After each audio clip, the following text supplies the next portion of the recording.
What's going on, everybody? Welcome to the Watchtower podcast. This is episode 106, the orb. So yeah, let's see here. This is going to be hopefully the last one that we get to do on Rumble, for the time being, at least. Hopefully, I think it's Friday. I get unlocked from the YouTube ban that I'm currently serving. So I'm in YouTube jail right now. So, but glad you guys could be here. Glad you guys could join me. Yeah, like I said, this is episode 106, the orb. We're going to be talking about some interesting things as far as biometric stuff. There's some biometric stuff going on as far as there's some updates on the UK online bill that we're going to be talking about. We're also going to be talking about an update on the World Coin, Sam Altman's World Coin. We talked about that before. There's definitely some interesting stuff with that. And then there's also a couple other things as far as biometric stuff. We're also going to be talking a little bit about what's going on with food, because there's been a couple of things going on as far as food in the United States, meat specifically. And as we know from Timothy, that does play a part with the meat as far as that goes. And so we're going to be talking about some of that. And then I'm going to talk about a little bit of what's going on with the Target stuff, because I know that's a big thing. So we're going to talk about the Target stuff. And I also sent out something on my Telegram a couple days ago. Yeah, Sunday. A buddy of mine sent me a Facebook post, and it was just timely after the discussion that we had on Saturday. So we're going to go over that. So we got some stuff to talk about. Yeah, so glad you guys could be here. Before we do that, though, we have some housekeeping. Housekeeping? No, thank you. Sleeping. Housekeeping? All right. So yeah, housekeeping. Usual spiel. Not a lot to go on, but usual spiel. If you guys can, like, share, subscribe, all that stuff. I know I've been getting hit with some emails and questions in chats and stuff like that about where I've been, why I haven't done any shows, why people are missing shows, and whatnot and stuff like that. And this is why I talk say this pretty much every show, is like, follow me on my other stuff, on my Rumble, my Odyssey. I know Odyssey's not big, but that's just a really, in case something bad happens, I'll be there. But mainly follow me on my Rumble and my Telegram, because for situations just like we had this week when I got booted, a lot of people didn't know where I went. Everybody thought I just stopped posting stuff, and that's why I'm like, make sure you guys are following me on my other stuff, because this is what happened. So a lot of confusion. I've gotten several emails from people, but yeah. So like I said, though, hopefully this is going to be the last one on Rumble. We'll be back to YouTube on Saturday, going back to the belly of the beast. Yes, I'm going to go back there. That's where most of the reach is at. That's where we can reach most of the people. And like I said, the point of this is getting the warning out to as many people as we can, getting Jesus to people and people to Jesus. That is why we do this. And YouTube is the biggest reach right now. On Saturday, I'll be unlocked, and beginning Saturday, there's going to be I'm not going to flood you guys, but there's definitely going to be a week of mass uploads, because everything that I've been uploading on Rumble obviously is not on YouTube. And so during that week, it's probably going to be about 2 uploads a day. One will be clips from that Saturday episode, and as we go forward, but also it's going to be all the clips that I've been putting on Rumble, as well as these 2 podcasts will also be on there. So be prepared. Starting on Saturday, there's going to be a bunch of uploads coming from my channel, from all the stuff that I couldn't post on YouTube. So be prepared for that. But if you guys already seen the clips on Rumble, then I mean, you guys are ahead of the game. So you guys are living in the future. So yeah, that's pretty much all I got as far as housekeeping and all that stuff. So, and since it is Tuesday, we are going to go over some natural events that are going on, and I will tell you guys what. It's been crazy as far as earthquakes this past week. We cover the larger earthquakes, and we just keep track of what's going on. So this past week, and man, New Caledonia has been rocking. But this past week, As far as earthquakes, there was a 7.7 in Vow, New Caledonia, a 5.9 in Vow, New Caledonia, a 5.7 in Vow, New Caledonia, along with a whole bunch of smaller quakes with that. Then there was a 5.5 quake in southeast of Loyalty Islands, which is kind of in the same region. Then there was another 5.5 quake in southeast of Loyalty Islands. 5.7 quake in Kwandala, Somalia. We don't see much of Somalia on that. Then there was more in New Caledonia with a 7.1 and a 6.5 also in Vow, New Caledonia. There's a 5.8 in Niafu, Tonga, 6.8 in Prince Edward Islands, that's in south of South Africa, 6.1 quake in Kira Kira, Solomon Islands. There's a 5.6 quake in Ferndale, California, United States. There's a 5.5 quake in Naze, Japan, and then a 5.5 quake southeast of Loyalty Islands again. And as far as the Loyalty Islands and the New Caledonia ones, there's a lot, like I said, a lot of other smaller quakes surrounding it. So it's been crazy as far as that goes, especially in that area. Also, we got something, Guam. There's a Category 4 super typhoon. It's called, they called it Mawar, Mawar, and it's currently passing over Guam right now. This is the strongest typhoon that region has had in over 60 years. So be praying for those in Guam that are dealing with that right now. That's not fun. That's not fun. And like I said, that is currently heading over Guam right now. Then as far as volcanoes go, not really a whole lot of change. There's 41 volcanoes actively erupting. That's down 1 from last week. We just seem to be bouncing between 41 and 42 right now. 6 in North America, 6 in South America, 1 in Europe, 3 in Antarctica, 4 in Africa, 14 in Asia, and 7 in Oceania. There's a couple of pretty significant eruptions that have been happening lately. I know one was Mexico, and then there's another one, I can't remember where it was at, that it was covering a town in ash, but I can't remember where that was at, and I did not write it down. I apologize. I did not do my homework fully on that. That's the page the dog ate. The dog ate that part of the homework, so I apologize for that. All right, so that's that's all we got as far as natural events. It's rocking, guys. I don't remember the last time we had a week of quakes like that. And again, like I said, be praying for those in Guam currently right now. Okay, we're going to go ahead and get into the meat of this, and we're going to start with what's going on with some biometric stuff. I mean, this is a subject that's interesting. There's a lot of stuff going on with it. Just trying to sort through everything is definitely difficult, but we are going to sort through some of this stuff. So right now we are seeing a massive push for biometric identity verification systems. You're going to see that word getting passed around quite a bit. Verification. This is becoming a heavy word, like during the 2020 thing, how the phrase new normal and stuff like that was going on. Verify and verification is now becoming one of their favorite words. There's other ones in the past I can't think of off the top of my head. I'm sure you guys can too, but it was just one of those catchphrases or words that just seemed to pop out of nowhere, and it was just used everywhere. Well, that's becoming one of them. And everywhere you're going, you're being offered or being forced, in some cases, into it. Phones can be unlocked using fingerprint scans or just by looking at the phone. I've got an old phone where it's got a fingerprint scan on the back where all you have to do is put your fingerprint there and it'll unlock. I know like the iPhone has a thing where it'll do a biometric scan of your face to make sure it's you, and it'll unlock and stuff.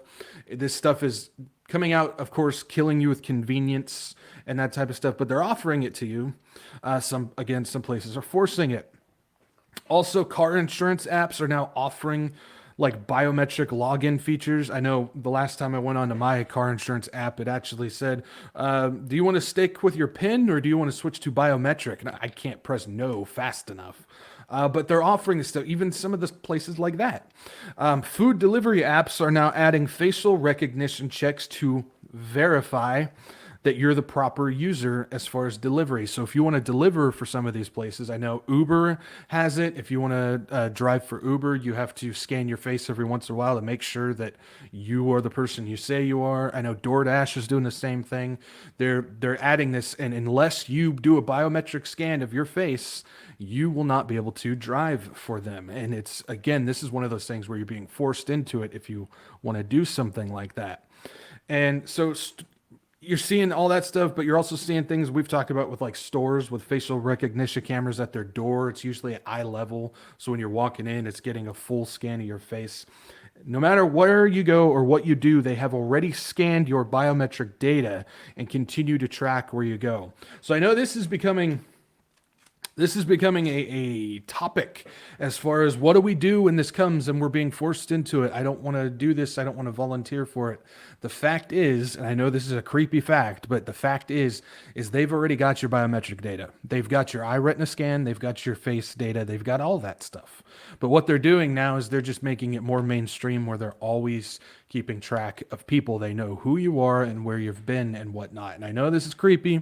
I know this is freaky. Makes you just kind of want to crawl under a rock and not go out and all that stuff. But God. And that's something that I want to emphasize on this. But God. And I understand the creepiness factor of it and whatnot. People ask, well, what do we do if we want to avoid this stuff? And I always say, but God. God is going to take care of you in that position. I've been asked the same thing with CBDCs. Well, what happens if we're forced on CBDCs? What do we do? God's got you. You have to understand that. And I don't think we're going to see the CBDC roll out while we're here. We may start to see it roll out, but I don't think it's going to be, you have to be on it. And I think that'll come later. That's just my opinion on that.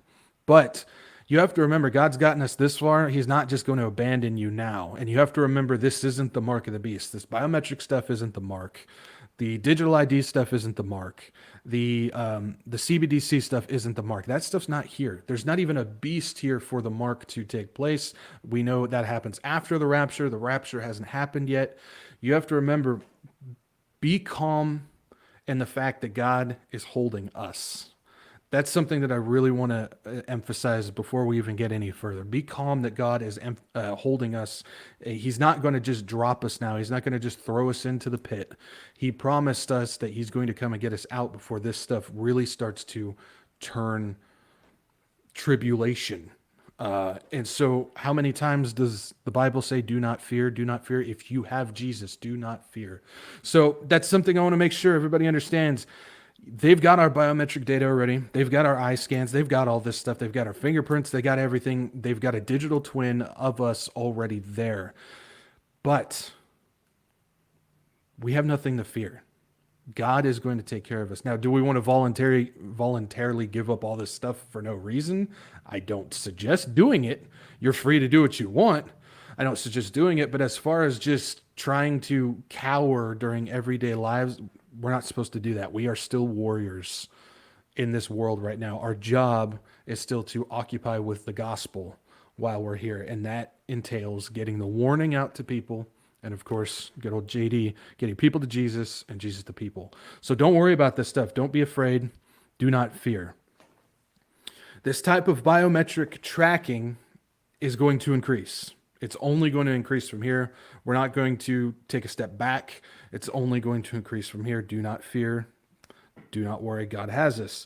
Facial recognition is now becoming a regular feature being added to public housing centers. So now we're starting to see this smart city rollout. We've seen it with the street lights and the stop lights, and we've seen it with all the what's on buildings and even what's on those digital billboards and whatnot. Those all have cameras and all have ways to listen to our conversation. Yes, that stuff is really happening now.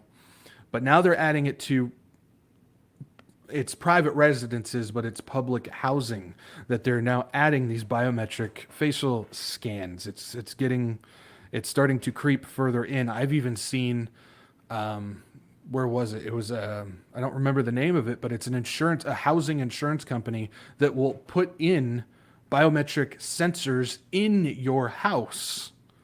And it's there to sense, if it's a fire or a smoke or anything like that, but it's really also scanning you at the same time. So they're adding this stuff slowly into the private lives. And of course, we know the Ring cameras and all that stuff also have these features. But private or public housing centers are now adding this. Cincinnati is being one of the leaders as they're putting biometric scanners pretty much in every single public housing center that they have.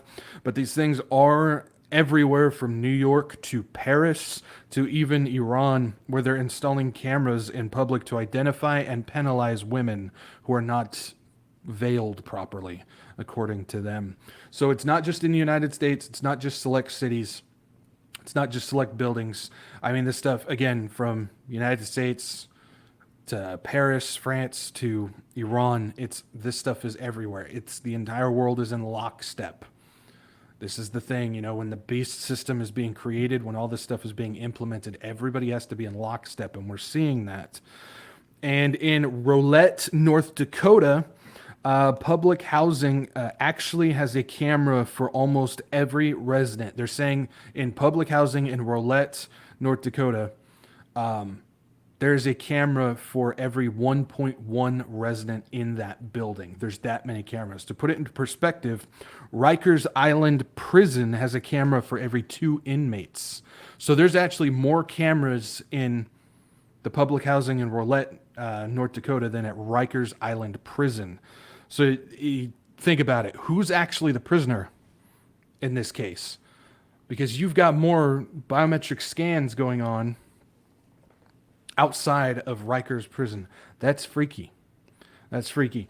And while the thought is this is only going to hit the big cities, they're now moving this stuff into the small rural towns and suburbs as they're beginning to increase their biometric cameras as well. So a lot of people are thinking, get out of the big cities. Well, this stuff is now starting to roll out into the smaller towns, into the rural towns, and into the suburbs. They're adding this stuff. Many suburban surveillance systems are now getting linked to police systems and their databases. So again, there's no running from this type of stuff. You have to remember they've got cameras and satellites and drones and stuff that can scan how many meters down into the earth. You can't hide under a rock. You can't hide in a bunker. They're going to have visual of you, and they're rolling this stuff out into the smaller towns as well. This smart city stuff, this is what's going to happen. This is going to happen. And like I said, there's no running from it. But remember, God's got us. God's got us. Don't worry about it. Keep focused on what we're supposed to do because our time here is extremely limited. Our time here is extremely limited. We're not going to be here for much longer. This is the season of his return. His return is imminent. And I'll tell you what, I cannot wait. I cannot wait to get up into the air with our Lord. I just can't. And we're getting an understanding of how all this will connect via tracking, smart cities, digital ID, and eventually the mark of the beast. That is the final form, of course. We're also seeing backdoor policy like the E-Verify system put in the U.S. border bill. I talked about that, I think it's like a month ago, that they're sneaking that in that's just how they do things. They like to sneak these things. They like to sneak these things in, these bills like that. It seems as though the UK is doing something similar with their online content bills. So again, backdoor. How can we get this stuff in through the back door? Just like with the US border bill, with the E-Verify, UK is doing something similar with their online content bill. Apparently, in the UK's proposed online safety bill, safety, of course, when they start screaming peace and safety, there's a stipulation on software that could be used for facial recognition systems. Now, this is devious. I'll be honest, this is devious how they did this. By, again, using the excuse of protecting the kids. Of course, that's what they say. This bill is there to protect the kids. The bill is going to allow the UK government to get around encrypted systems to surveil all online activity. So anything that's encrypted, they've got like encryption email and encryption chat apps and stuff like that. The UK is going to have access to all of that. So encryption goes out the window at that point. There's no need for it. This bill will allow the client-side scanning, or CSS, which allows the government to scan for images. The kicker here is the software they would use is called deep perceptual hashing and would allow them to auto face match any search on messages. So what I'm saying is, or what they're saying, honestly, is when they go through and scan messages for pictures, this thing will scan whatever face is a part of that message. So they're talking about now taking pictures that people are passing between each other. Like, hey, I went to vacation here. Check out, this is me and my friend. We just took a picture. Well, what this is going to do is that's going to go in and it's going to scan the face on the picture that you just sent, and it's going to add it to the database. So now it's not even active live pictures. They're just going to scan all the pictures that you send through, and they're going to add it to their database. What's at this point, and they're just saying this is only for messages, but at what point does it stop? I mean, they're going to just start searching phones. So if you take how many selfies and you just have them sitting in your phone, they can just go through, scan all that. Now, the bill doesn't necessarily say that, but again, it doesn't necessarily say that they won't do that either. It's all, you always got to look at the perspective of what does it not say. Like in this case, the bill doesn't say anything about this software that they're going to be using. So again, it's not an actual thing in the bill where, hey, we're going to do this. There's just nothing in the bill that's going to stop them from doing this using the software that they already have. And so who's to say that they don't just start going through people's phones, and now biometric scans of everybody's selfie pictures and vacation pictures and whatever else, and they're just going to upload it to their database. This is devious. It's devious. I mean, it's evil, but it's genius. I mean, you can't knock them for that. It's, how do you go about getting more and more and more information? Well, you do things like this. And you have to remember in the UK, because that's where this bill is at, in the UK, they've already got this smart city biometric cameras being rolled out everywhere. They've got these database boxes at train stations where they've got a whole bunch of cameras where they're just scanning everybody's face, eyes and all that stuff. You're seeing the smart city streetlights and stuff. We're all going there as well. The UK is already trying to set up their 15-minute cities where at every single checkpoint they've got facial recognition cameras there too. I mean, they are going full force with this, and this is in the UK. And so, I mean, whatever they can do. This has just become like the world pastime now, I guess, where it's just people watching. All they want to do is just watch and gather as much information about us as possible. I guess their lives are just that boring. They got to live vicariously through us. That's what it seems like, at least. But this bill, of course, this comes on top of the other element of the bill, age verification system similar to E-Verify.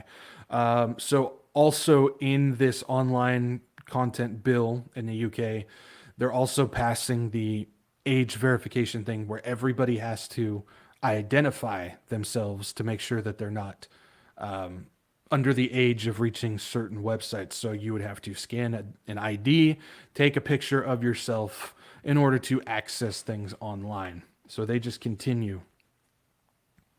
They just continue to push forward with this stuff.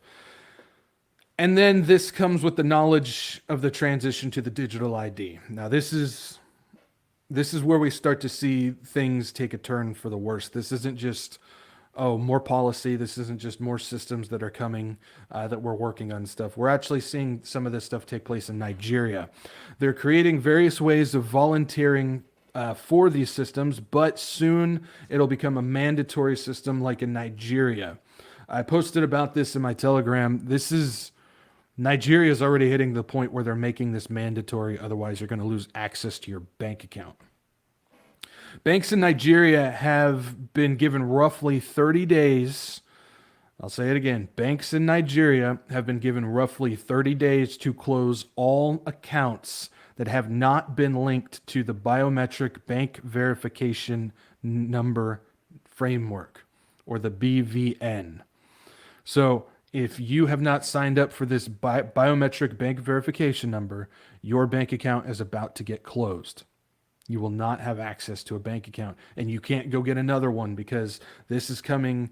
This is an order that's coming straight from the Central Bank of Nigeria, and and they're in the process of transitioning Nigeria to the e-naira. I'm not sure if that's how you pronounce that. E-naira, their money, transitioning to the e-naira or the CBDC. So Nigeria is way ahead of the game right now. They're starting to transition people into a CBDC, a retail CBDC. Remember, there's two versions. They've got a wholesale and they're rolling out the retail.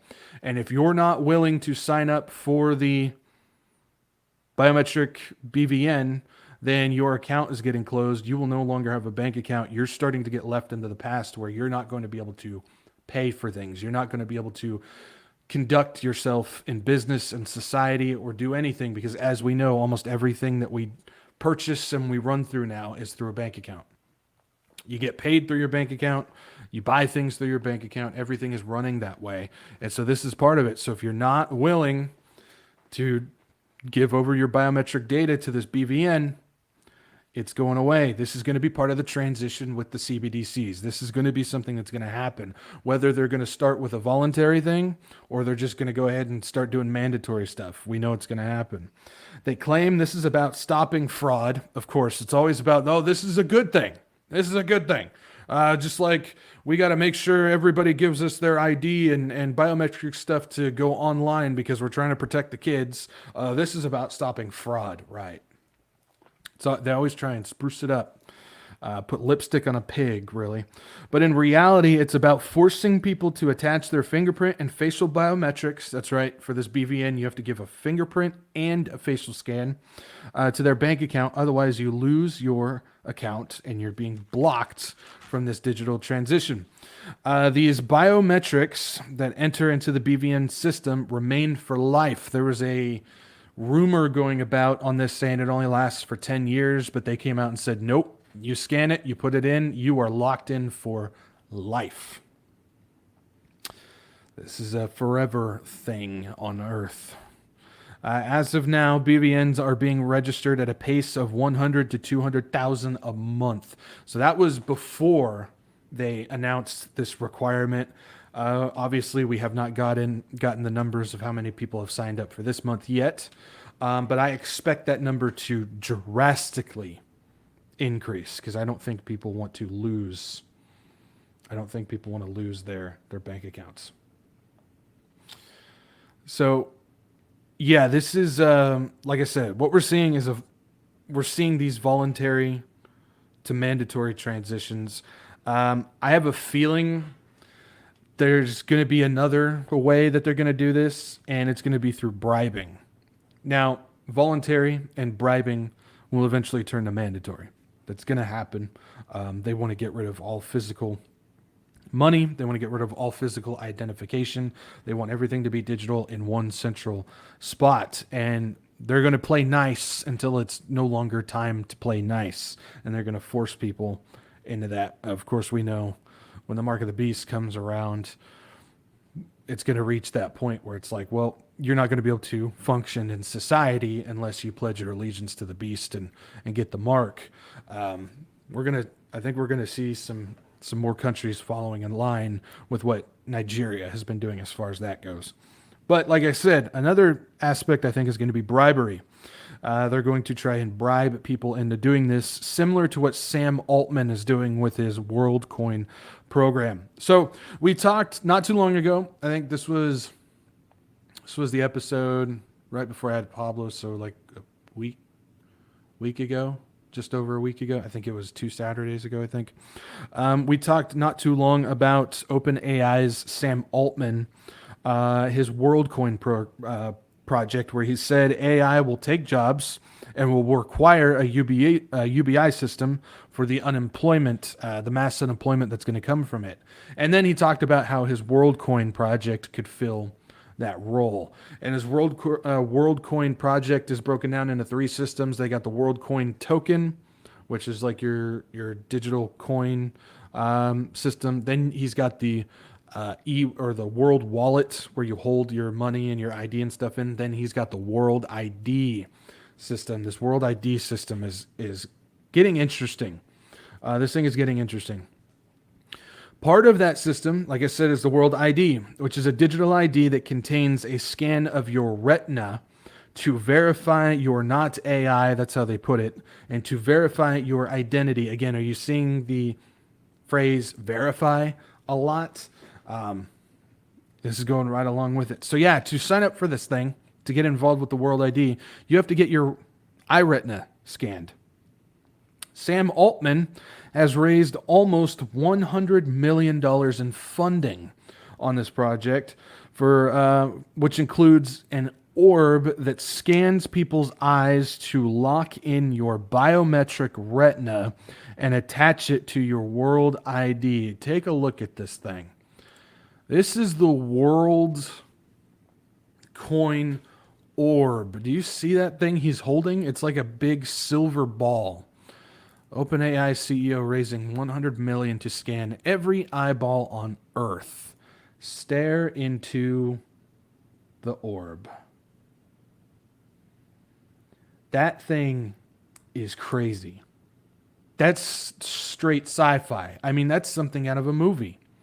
And what you do is you just get people to stare into it, and it'll scan the eye.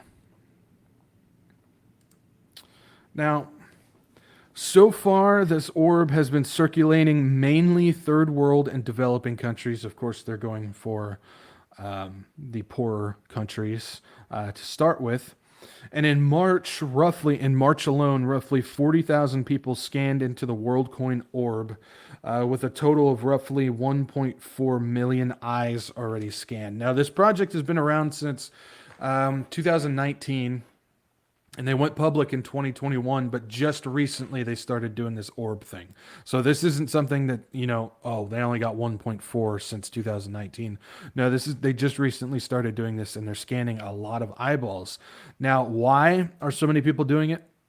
Well, it's bribery. The catch is they are bribing people to sign up by offering them a free 25 WorldCoin tokens if they do so. So if you scan your eye and you sign up for this thing, you're automatically ready to get your 25 WorldCoin tokens when it comes online.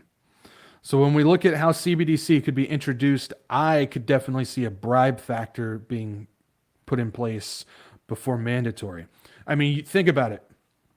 You could totally see the government coming out and saying, we are now offering CBDC, digital wallet, digital ID, however you want to put it, a Fed coin. We'll just say Fed coin. We're offering this. We're not going to force anybody. This is a voluntary thing if you'd like to go ahead and start it. And if you sign up early, we'll give you 50 Fed coin. And then they can say, oh, well, we're not getting enough people. Well, if you sign up early now, we'll give you 1,000 Fed coin. And they'll up it to get the amount of people that they want on board for that period of time. And then what they'll do is they'll just pull the plug and say, well, we're now at the point where if you don't sign up for this, you are now going to lose your bank account and you're going to be cut off from all of society. So I could totally see the system where they're going to start bribing people ahead of time, like what Sam Altman is doing here. Sign up early, scan your life away and get 25 free tokens. I could definitely see this happening more in like the United States, Canada, Mexico, Europe, and all the places. Of course, we're already seeing places like China where they're getting ready to start. I have a feeling they're going to get ready to start doing the mandatory thing here soon. But this is crazy. This is crazy, guys. This WorldCoin thing, this World ID, this is interesting because, like I said before when I was talking about it a couple weeks ago, we could definitely see a combination of these things come together to form this stuff. And as far as scanning eyes, as far as this orb thing goes with scanning retinas and whatnot, you can also look at this as a way of predictive programming, because we've seen something very similar in the Minority Report. Check this out. A road diverges in the desert. Lexus. The road you're on, John Anderton, is the one less traveled. Make sure you follow the dice. Hello, Good evening, John. You can move the old-fashioned way. John Ashton. Provides gourmet cuisine. John Anderson, you could use a Guinness right about now. Stressed out, John Anderson.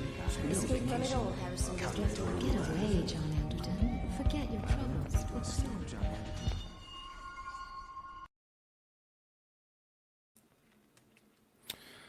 Yeah.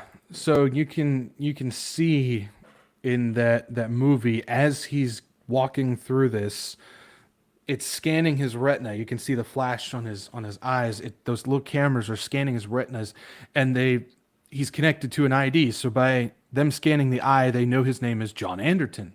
So as he's walking through, all these advertisement billboards were saying, John Anderton, why don't you do this? John Anderton, why don't you do this? And so it's already got that system in place, and we're starting to see something similar to this. I mean, we're starting to see it move in that direction. So, I mean, this is predictive programming is starting to come alive when it comes to scanning eyes specifically. The biometric scanners are everywhere, scanning your eyes, which track your every move, and advertisements will even directly feed you those personalized commercials. So we're already seeing a form of that with online ads. Okay, so how many of you people have, you were searching for something online, and say you were looking for like a coffee pot or something like that, and then a week later you sign into a social media platform, we'll just say Facebook, you sign into Facebook, and you start seeing advertisements for coffee makers. I don't know about you guys, but when I had Facebook, when I had that stuff, I would see it all the time. I'd be searching for something specific, and then when I went on social media and whatnot, the advertisements were basically, hey, we know, because we're watching and tracking your search history, we know that that's what you're looking for. Happens all the time. Happens all the time. Phone is always listening. Now, this one's even more freaky. This one's even more freaky because I have seen this happen where we were, me and a couple other people were having a conversation, and we were talking. What were we talking about? I think we were talking about, I don't remember. This was a couple years ago. We were talking about something, and we were having a conversation. It was multiple of us here, and nobody had their phone out. It was just in their pocket. And then my buddy, he said the next time he went on social media, the thing that we were talking about popped up as an advertisement on his Facebook feed, even though he never searched for it. It just took the conversation that we were having. It registered that subject, and then it still offered him an advertisement based on it, even though he never searched for it. So these things are always listening to us in that type of way too. And then you've got, of course, your social media stuff. The more you search for things, it'll keep popping up. Even something like your YouTube recommendations. It will pay attention, it will track, it will learn what you're watching, and then it will recommend videos based on those subjects. It's always watching and tracking and learning you as you go. Well, all of that we're seeing now that isn't attached to our eyes, that's what's being displayed in the Minority Report. It's just attached to his eyes. So as he's walking through, everything is getting personalized. Personalized ads. It knows who he is. Well, we're seeing a version of that that's just not quite attached to our eyes yet. It's going to happen. Because when we start scanning our eyes into things and we have an ID built on it, that's going to be attached to our history that we're spending online. And we're going to start seeing the same thing in the Minority Report. The AI algorithm systems that learn your likes, dislikes, political and religious associations, what you're looking for, or even what you've talked about. It learns all that, it tracks all that, and it attaches it to your profile. Even more than that, we're seeing things like inferred identity now on Twitter. This is ridiculous. Inferred identity. Allow Twitter to personalize your experience with your inferred activity, such as activity on devices you haven't used to log into Twitter. Personalized based on your identity. Twitter will always personalize your experience based on information you've provided as well as the devices that you've used to log in. When this setting is enabled, Twitter may also personalize based on other inferences about your identity, like devices and browsers you haven't used to log into Twitter, or email addresses and phone numbers similar to those linked to your Twitter account. It's talking about finding devices, browsers, emails, and phone numbers that you haven't attached to Twitter and then personalizing that data of you on there. That's what that's talking about. So basically, they are plugging into devices and browsers that you haven't logged into with Twitter to extract your information from those two. How it does that, I have no idea. Again, is it based on the information that it's given you, that it's created an ID in Twitter, and then it scans and searches for things that ID is attached to? I don't know. But this is getting insane to the point where now they're starting to something like Twitter, which we know is going to become the X app, which is trying to be the everything app. It's trying to be the global WeChat, where everything is going to be connected to it. It's already creating this ID system. It's already trying to gain access into devices and browsers and all of your information that you haven't allowed Twitter to access. It's trying to get into all of that. It's getting ridiculous. And to be fair, I mean, when you look at all this stuff, I mean, just all of the things that we just talked about, all the different technology and verification systems, the biometric stuff, your history, your ID, everything. When you look at that, these programs are connecting together, again, predictive programming, to create a matrix-like system. And I know that gets tossed around a lot. I know when it comes to talking about this stuff, the matrix has kind of become a cliche and all that stuff, but just, I mean, reality, this is what it's becoming. If you want to look at the Matrix, I mean, the backbone of that is AI has taken over, has plugged all of humanity into a metaverse matrix world, and the human body is used as batteries to power the AI system. I mean, to be honest, we're seeing a lot of stuff very similar to that. We've got AI coming out like they are. It's gaining momentum, gaining speed, and we know that's going to be possessed by demonic intelligence if it hasn't already been. Then you look at the fact of they're trying to create a 6G network where we become antennas and power things with our bodies. You're talking about creating a human battery at this point. There's been talk of the metaverse and plugging people into that type of stuff. This is reality. This is what we're seeing now. And a 1999 movie, again, you've got to start thinking, okay, was this just an accident that they created something, or was this actually something that they knew was going to happen and they put it out for us to see, which that would be predictive programming, and that's kind of where I lean on this stuff. This is what's going on. And when we get back to the Minority Report, we see that they create a black market for eyeball replacement. So the eye scanners believe that you're someone else, and they will not, the authorities will not be able to track you. So in the Minority Report, there's actually black market dealers for eyeballs and black market doctors who will do eye surgery and replace eyes. So when you're walking through, the eye scanner will believe that you're somebody else. And we see this, again, we just saw the first clip where it was John Anderton. That was actually him. Well, after he has eye surgery, he becomes somebody else.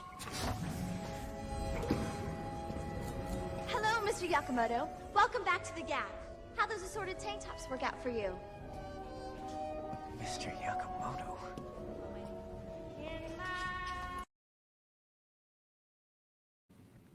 So yeah, he had the eye surgery and he was John Henderson, but now the eye scanner believes that he is Mr. Yakamoto. And so when you look at that, I mean, if your ID is attached to your retina like that, that's the only way around it at that point if you need to get off the grid in some type of way. It's getting crazy. So with this world ID system, They want something similar to where your eyes will be tracked at all times. And we see this with the biometric scans in apps and your public housing and your verification systems and your smart city systems. Everything is going in that direction. And they want to attach your eye to your digital ID, and that's what the World ID system is pushing as far as that. Now we know that the Bible ultimately tells us that the final form will be the mark of the beast, and it'll be on the right hand and the forehead. So that's going to be the final form. We know that. That doesn't mean that these eye scanners won't play a part in the tracking of people and is connected to the ID system. So there's nothing stopping it from being, well, even if you have the mark, there's still not going to be eye scanners always there tracking you as you go through. But the mark is what we know will be the final form of it, of buy and sell. And that mark, of course, is going to be a DNA altering system that will cut you off from salvation. We know that's going to break that human bloodline to make it so you can't be saved, because you have to be 100% human in order to be saved by Christ's sacrifice. And so when that mark of the beast rolls around, it's going to alter, it's going to change, it's going to cut that off. So the moment you make allegiance and you accept that mark of the beast and pledge your allegiance again to the Antichrist, that's why there's no going back. You're cut off, because it's going to alter your DNA. You will not be human anymore, and you will not fall under the ability to be saved by Christ's sacrifice. So that's how that's going to work. But still, this eye scan system could definitely still be used in the Mark of the Beast system. Now, let's get back to Sam Altman. Let's talk about this, because Sam Altman, as he's pushing this World ID system, this World Coin system, all this stuff, he was also in attendance for the Bilderberg meeting along this past week. If you guys didn't know, the Bilderberg meeting was going on. It's supposed to be the secret, but it's really not that much of a secret meeting of all these elites and whatnot. But that was taking place, and Sam Altman actually attended this one. Some other people who attended this thing, of course, Microsoft CEO, Satya Nadella, DeepMind head, Demis Hassabis. Yeah, okay. Pfizer CEO Albert Bourla, BP chief Bernard Looney. Yeah, Looney, that fits. And then, of course, Henry Kissinger, NATO SecGen, Jens Stoltenberg, and there's over 130 others from 26 countries were there as well. But Sam Altman was there. Of course, AI and banking being two of the high-ranking topics that they were going to be talking about at this. That would fall under WorldCoin. That would fall under the AI revolution, the UBI system, all that stuff that we've been talking about with this all falls in line with that. So some interesting things unfolding as far as that. So, so that's what I got as far as biometric stuff. Like I said, I wanted to cover the fact of we're seeing more and more push with retinas. We're seeing more and more push with verification, biometric verification.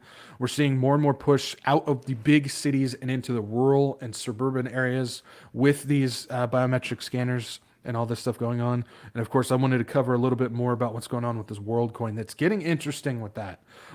It could be nothing, but it really could be something at the same time. I don't see how you're going to be able to scan everybody's eyes with that orb, that one orb that they got floating around out there. But that doesn't mean that they don't have something else in place for it. And this could definitely possibly fold into something like the Unicoin and Icebreaker system. So there's definitely some interesting things as far as the biometric stuff. The thing is there's just so much of it going on. It's really hard sometimes to keep track of what's worth talking about and what's not. It's kind of like what we saw with the CBDC stuff too. There was so much of this stuff going around, and it's like, what's real and what's not. So sometimes we just gotta sit and wait, keep watching. But this WorldCoin seems interesting. WorldCoin, World ID, Sam Altman, OpenAI. Just keep an eye out for that stuff. No pun intended. Keep an eye out for that stuff. So, all right. Let's talk about some food stuff. If you guys are hungry, I'm going to make you guys even more hungry, so grab a snack. Let's talk about some food stuff. We are seeing the attack on multiple fronts as far as meat goes. They are attacking meats on multiple fronts. First up, one of the things that I saw was interesting that I think kind of flew under the radar. It came from Tyson Foods. If you guys don't know Tyson, they're big on like chicken and poultry and whatnot. I used to live in the global headquarters of Tyson. It's in Fayetteville, Arkansas, or Springdale, Arkansas. Yeah, I've got a couple of people that work at Tyson. But yeah, they're big on poultry and chicken, all that stuff. But what I have found is Tyson Foods is actually trying to reduce their costs. They're planning on laying off 10% of their corporate workforce, and they're planning to close 2 poultry plants.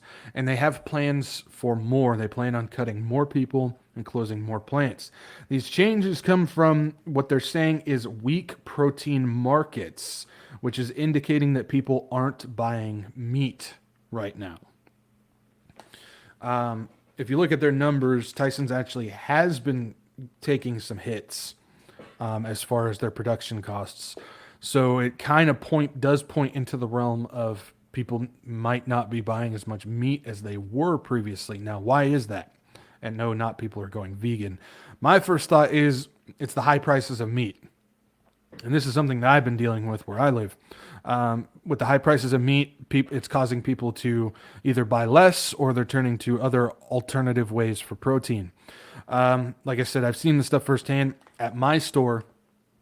I used to be able to buy a pound of ground beef for about $3. It used to be super cheap. I can go and get one of those rolled up things, pound of ground beef, $3. I mean, you could just buy as much of that stuff and just roll with it. I mean, it was cheap meat, but now it's gone up to $5 to get the same roll of beef I was buying before for $3. It's now $5. And in today's society, $2 is a lot. It really is. $2 is, I mean, it could be a killer. So rather than say, buying 2 pounds of ground beef, well, I can only afford to buy 1 at that point. So this is becoming a real thing. Chicken has basically become a treat now. Chicken used to be cheap meat that you could get. I mean, that used to be the stuff where it's like, what are we having? Oh, chicken again. Why? Because it's cheap. Not anymore. Chicken has actually become a treat, at least here, because I used to be able to get a package of 2 chicken breasts for about $5. It's now almost $10. I mean, that's a massive increase. And now we're talking about Tyson Food that is trying to get rid of workforce, close down production plants. Their main thing is chicken. So, I mean, we're seeing a war as far as this goes. And I think a lot of it has to do with the price of meat. I know there's some places where meat price has gone down. I know that, but at least where I'm at, I've seen it go up. And this is something that I've really been trying to keep track of is food prices, because I don't want to just say, oh, well, it's, everything's more expensive. I'm actually trying to keep an idea of how much this stuff is jumping up. So I think they're pricing people out of meat. I think this is actually intentional, obviously, because they've talked about how the climate, we need to reduce meat consumption. So this is one way that they can do it. But we're also seeing another way in New York City where they announced that they will begin tracking carbon from each household's food intake. They are now going to be tracking the carbon footprint of each household with how much meat they're buying. They're always watching, guys. They're always keeping an eye on you. They're always looking and watching what you're doing. And they're going to do the same thing with how much meat your house is consuming. They will also put meat caps, on red meat served at restaurants and other public places that serve food. So now they're going to be putting caps on these food, like restaurants and whatnot, of how much red meat they can serve. I mean, that's kind of like these restaurants that have like, oh, well, you can only serve this much alcohol. Well, now they're going to start doing it with meat. We're talking about like a meat prohibition going on here, guys. This is devastating. This is ridiculous. In actuality, this of course comes under the claim of climate change. I posted this. They made this announcement. This was the day before Earth Day, I think. But it just came out recently that they're going to start tracking and putting meat caps on stuff. This is yeah, well, I'll just let him mumble his way through this. This is from Eric Adams, New York. 1 in every 5 metric tons of carbon dioxide our city emits comes from food. But all food is not created equal. The vast majority of food that is contributing to our emission crises lies in meat and dairy products. We already know that a plant-powered diet is better for your physical and mental health, and I am living proof of that. But the reality is that thanks to this new inventory, we're finding out it is better for the planet.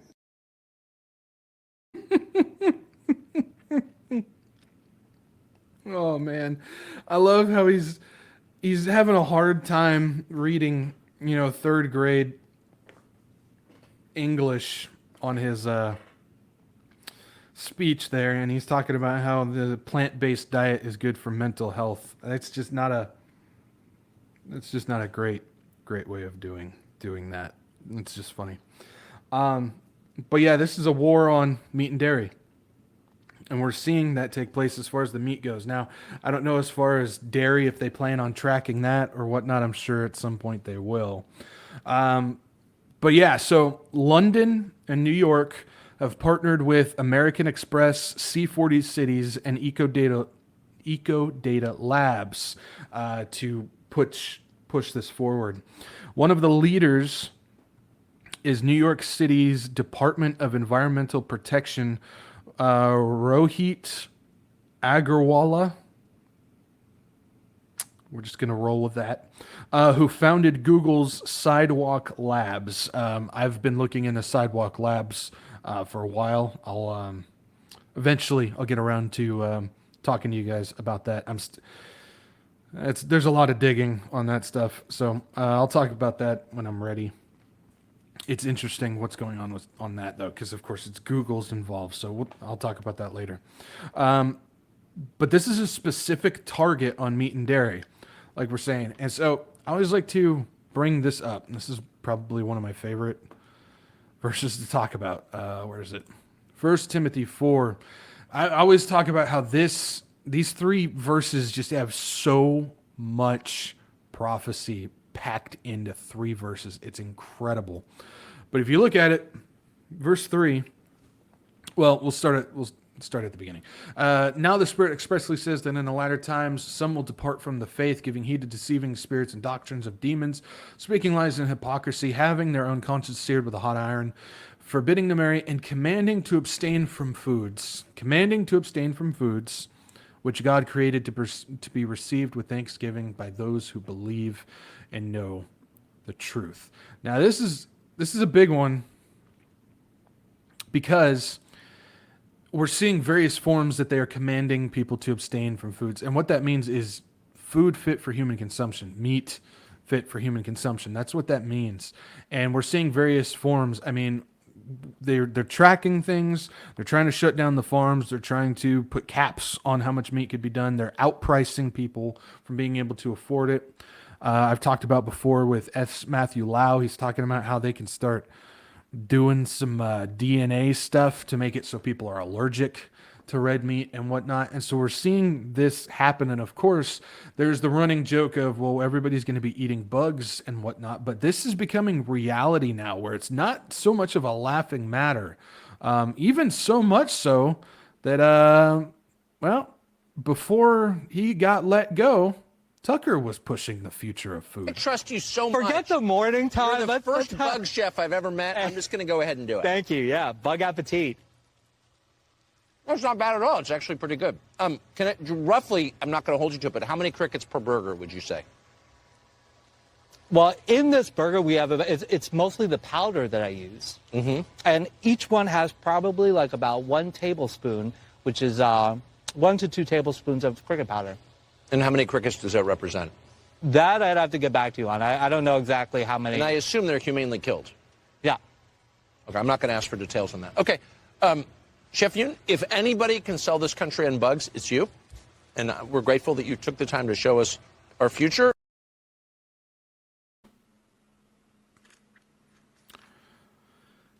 It's kind of interesting where he's at the end. Grateful that you took the time to show us our future. That's our future, guys. Eating bugs. And again, I know this is a laughing thing. Because, I mean, we can laugh about it now. If we're not laughing, we'll be crying. But they are actively trying to switch people to a bug-based diet. If you guys want to dig into it, the amount of sickness and disease and parasites that come from that stuff. I did some research on it months ago, but there's some, I mean, it's horrific. There's a specific, like, it's like an enzyme or something like that, that a lot of bugs, not all of them, but a lot of bugs carry that are detrimental to humans, where if you consume enough of it, it will kill you. And they're trying to push this stuff along. Thank you for showing the future of that. Now, again, that's meat. We're talking about a lot about how they're trying to replace meat, but the thing is what about dairy? How are they going to get dairy? Well, they've got that too. Entomilk is a dairy alternative that we make from black soldier fly larvae. We take the insects and we process it into a dairy alternative. It forms a rich and creamy liquid which looks and acts just like dairy. Entomilk is very rich in protein, fat, calcium, iron and zinc, which is really good for you. And it's got a very creamy mouthfeel. The world needs alternatives to survive. Insects are vital for the future of food because they require very little land. They don't damage the environment like livestock. They don't produce greenhouse gases. And they meet the demand for ice cream. The world is going to struggle to produce enough food for the growing population. And I find insects a very viable option. Can you believe it's made from insects? Hi, I'm Leah Bessa. I live in Cape Town and I make dairy alternatives from insects. Yep, that's Cape Town, South Africa. It's a company that I actually talked about 2 years ago when I first started this thing. It was a company I was talking about. And yeah, they make Entomilk. And it's a dairy replacement thing made from bugs. And yeah, this is they are going to hit on all fronts. They are going to hit on all fronts. They're going to push you out of the fit for human consumption, like Timothy tells us, made for human consumption. And doesn't matter if it's meat, doesn't matter if it's dairy. They're gonna start pushing this stuff. We see the cricket powder that's going into baked goods. We're seeing all of that. We're seeing what they're doing to vegetables. They're making it so they're basically 3D printing vegetables now with things in them. I know I'm on Rumble, but guys, like I said, I plan on posting this to YouTube, so I still got to be careful. But they're doing things to this stuff. I mean, they are taking away anything like that. And now we're seeing also, I wasn't planning on talking about it, but I might as well just at this point, water. They're even going after water. They're reusing toilet water, not only for drinking water, but for beer as well. I've talked about this. The Philippines has got a company where it's beer made from toilet water, the sewage water. And they're doing the same thing with drinking water as well. You can buy bottled water made from sewage water. So even water is now being taken over by this stuff. We're not even going to get fresh water. This is a full-on prophetic wake-up. Again, look at Timothy. It tells us that this is coming. They're going to command us to abstain from it. And what's the best way to command? Well, I can think of two. One is they alter DNA, like S. Matthew Lau said. And two, you take over the industry of food and you force people, you command them to eat what you're putting out if that's the only thing that's available. And so not only does this play a factor into what we see with Timothy, but I also think that it plays a factor with what we see with the 10 kings coming. Because I still lean towards the fact that these 10 kings are the industry guys who are setting up this beast system, and food is one of them. And so this is a big thing that's happening. And so, of course, when it comes to setting this thing up with the New York tracking and meat cap and all this stuff, The companies behind this are those who focus on smart cities, and the report that they're using is for this initiative comes from the ARUP A-R-U-P group, who is backed by the Rockefellers and is a WEF partner. And on their website, it states that their priority is pushing the UN SDGs, or the Sustainable Development Goals. These are the people who are leading New York in this way. So if you're sitting there going, well, if we just vote Eric Adams out and put somebody else in there, that's not going to do anything. These people are puppets, and they're all getting fed their roles. They're all getting fed the script top down to fit this agenda that they want to do. Also keep in mind with New York, because this was another thing that was a joke, saying they're going to start banning gas and stuff like that. Well, New York has already started doing that. New York moves to be the first state banning natural gas hookups.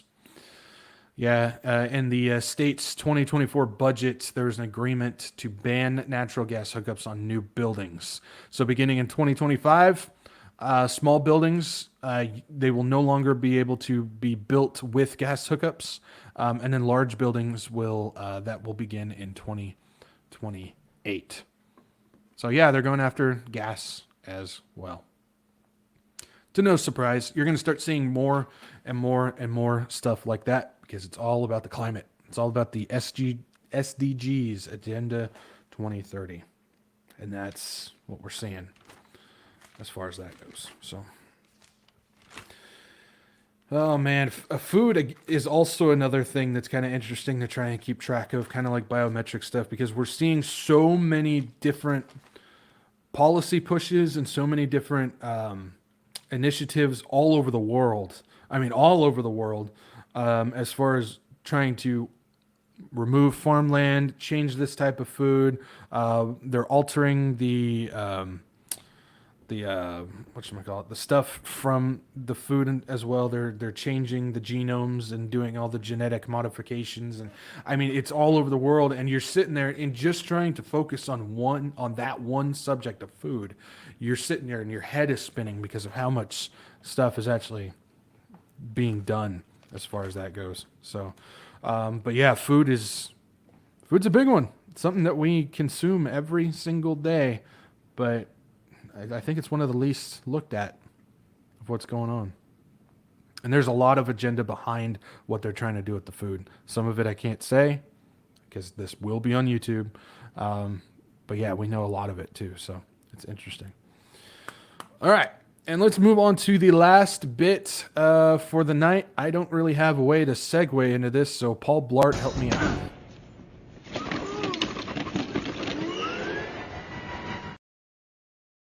All right, let's go ahead and we're going to start with the Target stuff, because I know this is a big talking point as far as this. So one of the big things that I saw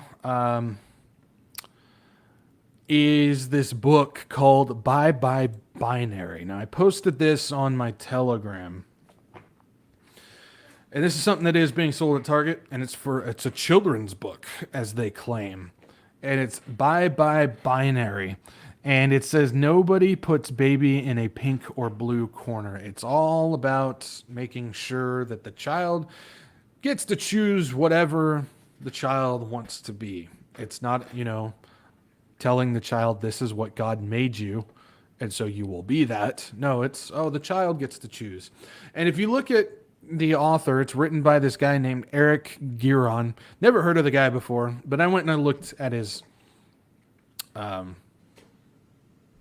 just because I wanted to see what else he did. Well, he wrote A Tale of Two Princes, which is tagline says God Save the Queers. So I'm sure you can guess what that's all about. And then he was also the writer for Disney's Hocus Pocus spell book, a guide to spells, potions, and hexes for the aspiring Salem witch. And if you look at the guy, you can definitely tell if he's trans or something else. I don't know. It's getting to the point now where you just can't tell. But yeah. So we're going to I just want to show the intertwining of this agenda. Like we talked about on Saturday. I specifically talked about on Saturday that you're seeing mystery religion, and what it is it moves with the culture and the times, but yet the foundation stays the same. And what we just saw with those books is you're seeing two of the linchpins of mystery religion with this alphabet, androgynous type of push with the genders and everything, but you're also seeing the witchcraft and the spell, the magic and everything behind it as well. You're seeing this move together. You're seeing this move around, and that is mystery religion. It's not just in the church, but it's all over society, and we see it everywhere. And that's a big proponent of it. You've got one author that's taking place in both of those. And we're also seeing it in this way with one of the designers for Target's Pride stuff. Now, this dude did a shirt, a tote bag, and something else. I can't remember. But Target hired this guy to design stuff for Pride Month. Now, this dude, I'm not going to read this whole thing, but he is one of the designers. If it's his company, Ab Prolin, they hired this company, this guy. You can see on his shirt, he's got the Baphomet that says Satan respects pronouns. And it said, Satan loves you and respects who you are. You're important and valuable in this world, and you deserve to treat yourself with love and respect. Alphabet people are so often referred to as being a product of Satan or going against God's will. So fine, we'll hang out with Satan instead. Satanists don't actually believe in Satan. He is merely used as a symbol of passion, pride, and liberty. He means to you what you need him to mean. So for me, Satan is hope, compassion, equality, and love. Oh my. So naturally, Satan respects pronouns. He loves all alphabet people. I went with a variation of Baphomet for this design, a deity who themselves is a mixture of genders, beings, ideas, and existences. They reject binary stereotypes and expectations. Now, that shirt is not available on Target. There's some news stuff going around saying that it is. I looked, it's not. That's his own shirt, but he did design some stuff for Target's Pride thing. And you're seeing this false thing. I don't even know where to begin with that. You're seeing, though, Satan's got his grip on this. Satan's got his hands on this gender alphabet situation that's going on, and it's right there on display. Now, I know there's a lot of people up in arms about what's going on with Target, which what they're doing is sick and disturbing. I'm not going to lie there. But this is nothing new for Target. I've actually talked about this from last year, where Target launches their trans merch for kids, as well as chest binders and packing underwear. This is from 2022. What Target has been doing with their Pride stuff is not new. This is something that they've been doing. It's just all of a sudden getting huge push now. But yeah, the Tomboy X series, this was something that was pushed where they were actually doing chest binders and packing underwear for kids. They actually had kids versions of this stuff. I'm not going to go into detail of what that stuff is. I'm sure you guys can figure it out. But yeah, I mean, they've had this stuff. They've even had things for their babies, stuff that says My First Pride on it. And this was last year. So yeah, this isn't something new for Target. This isn't anything new for Target. Doesn't mean it's not horrific, and I'm fully on with don't buy anything from Target. I've been boycotting Target for 10 years now. I haven't bought anything from Target in 10 years, just because I think it's just overpriced junk. But now definitely there's no need to buy anything from Target either. But this is what I'm talking about when it comes to the world we live now, to the mystery religion that we're in. And I'll just go ahead and put this. So like I said, and I'll bring this all together because what you're seeing in Target is involved with this.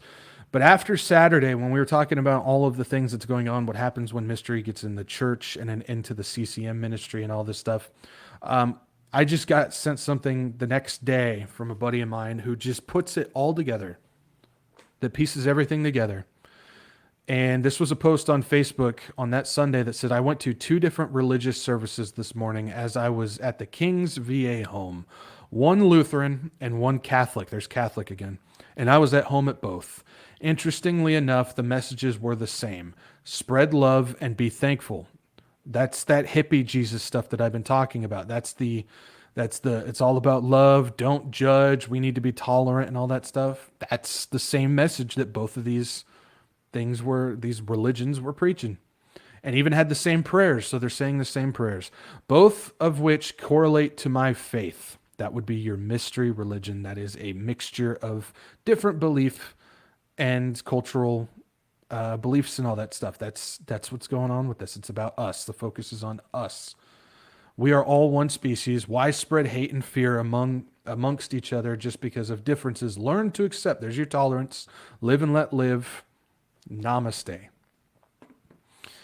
So here we go. This is everything that we talked about on Saturday, that just boom, right there. It encapsulates everything, because that's what we were talking about. It's Lutheran and Catholic both preaching and spreading love, good vibes, reciting the same prayers, all pushing the same social justice, woke agenda, combining the faiths, preaching the same messages. And this is something that I've talked about. When you have all these different denominations and these different varying faiths all branch out of the Catholic Church, they're all going to all of a sudden start getting sucked back up into the Catholic Church, all with the same belief system. And we're seeing that now, specifically with that example where they're talking about it. It's about the hippie Jesus, which is a false Jesus. That hippie Jesus, that false Jesus, teaches tolerance and love, good vibes, acceptance. It doesn't matter what we believe. It doesn't matter anything about that. I'm not going to preach about sin. I'm not going to preach about hell. I'm not going to preach about the repentance. I'm not going to preach about the gospel. I'm not going to preach about any of this. It's just have good vibes. There's many different ways to climb the mountain to get to God. There's all these variations about talking about how we can get to God in all these different ways, and it's all about love and acceptance. And when you look at what they just talked about, they had the same message: spread love. We're all one human species. The prayers were the same. We talk about with the CCM stuff, where they're accepting the alphabet lifestyle. Nobody is speaking out about hell or repentance or sin. We saw from the Newsboys, their goal was never about getting the gospel out. It was never about getting people to Jesus and Jesus to people, like what we're supposed to be doing. No, it's about having a good time, about packing arenas, having good vibes, all this stuff. It's money and career. This is what I'm talking about. The focus is taken off of God. It's put on the cultural values that always change and move with the times, but the foundation is always the same. And everything is now getting closer. You can see it. Everything's getting closer as the Catholic Church starts to suck things up, because all these denominations are now uniting with the Catholic Church, and they're all spreading the same message. They're all preaching the same false gospel. They're all pushing the same false Jesus that cannot save. And this is what's going on. With mystery religion pushing the woke alphabet and feminine agenda is indoctrinating society with the same message. And you saw and I told you I'd bring it around. You saw it with this Satanist guy.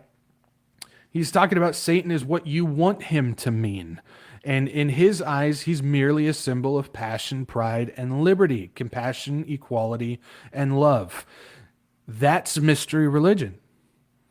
So literally, no, you guys might think I'm crazy, but that message right there where he's talking about Satan is hope, compassion, equality, and love, literally is the same thing that the message being preached at the Lutheran and Catholic Church.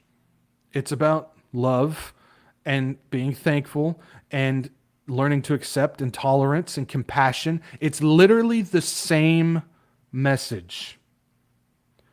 It's literally the same message from the Satanist to the Lutheran and Catholic service that person attended. That's not coincidence. There's no such thing. to have such extremes. Literally, think about it. Extremes. Satanist to Catholic. And they're both preaching the same message. You want to talk about mystery religion? You want to talk about the one world religion? You're literally seeing it right there. Most people won't catch that. Most people won't catch that. But that's it. That's it.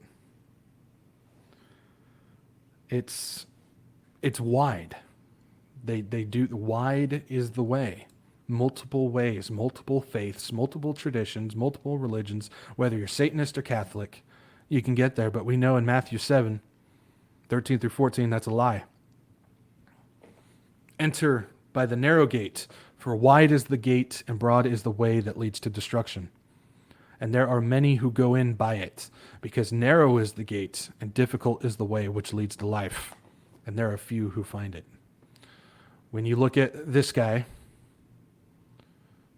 and then you look at this, same message, wide road, that will lead to destruction. The only way is through Jesus. The only way is through the true gospel. The only way to stay out of hell and to have your sins removed is by repenting and believing in that one true Jesus. The true Jesus of the gospel. The one who does not preach the gospel of mystery like those do. No, he preaches the true gospel that saves. And he gives us that as a gift. Where if we believe in him, and we give our lives to him and his gospel and his message, and we place our lives and our faith in him, he will save us. And that is the only way. That is the narrow way. And you just have to have a faith like, or a childlike faith. He makes it so simple. Not too simple, but it's not complicated either. You are to trust in him like a child. Have faith like a child in him. And so he made it as easy as ABC. Where A is you admit that you're a sinner. You admit that you fall short. You admit that you have done wrong. Like all those other mystery religions out there where they're teaching you, you haven't done anything wrong. No, the true way is we messed up. We fell short. We need a Savior.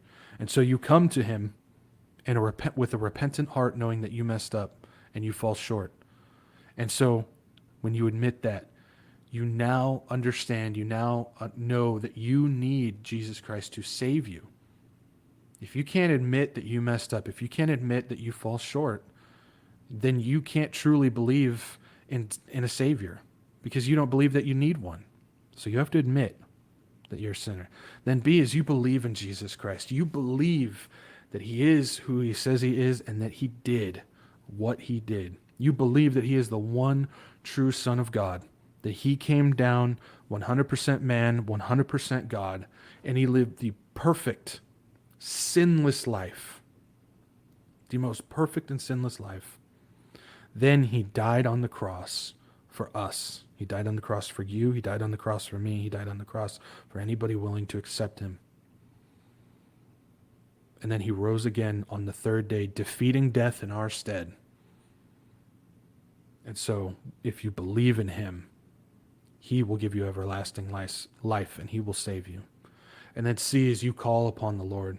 You call upon him. And this isn't just hollow words that you repeat. This isn't just the sinner's prayer that you say where you know the Bible story and you just say these words and then you go about your daily life. No, this is something that's between you and God. This is something between you and God where you don't just know the story. No, you have to believe in Jesus. Knowing and believing are two different things. So you call upon him and you say, Lord Jesus, I fall short. I have sinned. I have messed up, Lord. I come to you, Lord Jesus, and I believe that you died and rose again to save me. Come into my life, Lord Jesus, and save me. And if you truly believe and you truly called upon the Lord, he will save you. That's something between you and God. But if you accepted him and you came to the Lord, welcome to the family of God. We are glad to have you. And you will spend eternity in his presence, in his glory. And words can't describe how amazing that's going to be. And guess what? Get to get taken up in the rapture too, because that is our blessed hope. That is our blessed hope. That is the promise that the Lord gives us, that he's going to take us out before his wrath is unleashed upon this earth, before the tribulation comes and hell is unleashed. And I can't wait, guys. That's why we do this. That's why we watch these things. That's why we talk about these things, because we are looking for the signs of the return of our Lord Jesus Christ, guys. And I can't wait to meet all of you up in the air when that happens. I can't wait. So, all right, guys. Well, thank you for joining me. I appreciate it. Glad you guys could be here on Rumble. And my ban, my lift, or my strike ban thing should be lifted off of YouTube Friday, I think. So Saturday, we should be back to the normal place on YouTube. Like I said, I still want to stay in the belly of the beast. It's not a fun place to be, but it's all about the reach. It's all about getting to as many people as we can. So that's why we do it. So yeah, if you guys aren't following me, Rumble, or if you guys aren't, well, you're here obviously, but follow me on Telegram, seriously, because that's where I'm communicating. That's where I can communicate when I do get banned, because I know it's gonna happen again. But yeah, so if you guys can, like, share, subscribe, get this out to as many people as you can. I know there was many people who didn't know I was doing this over here on Rumble. So if you guys can, let them know, get this out to them as well. It's not about butts and seats, it's not about views, but it is about getting the warning out to people, getting people to Jesus and Jesus to people. That's why we do it. And then, like I said, follow me, Rumble, Odyssey, Telegram, YouTube, all those places. Follow me there, especially Telegram, so I can communicate with you guys that way.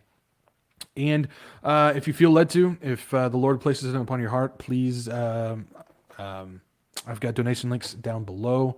CashApp, Venmo, Give, Send, Go. Only if the Lord places it upon your heart. I appreciate all your support with that and everything.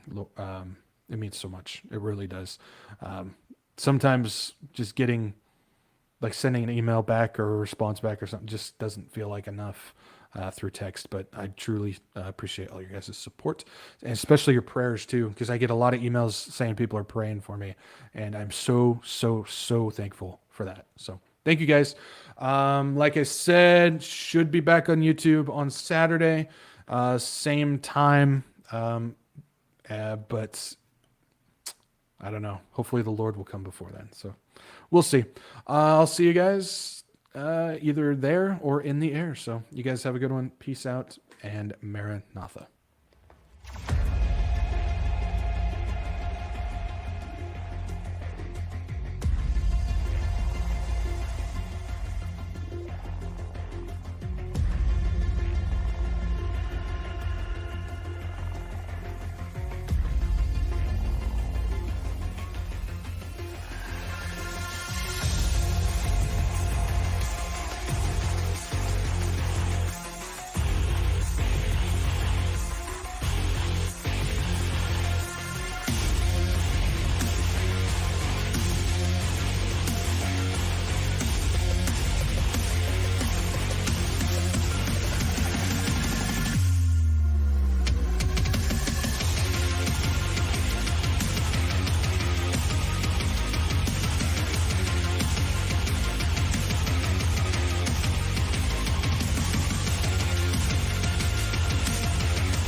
You're still here?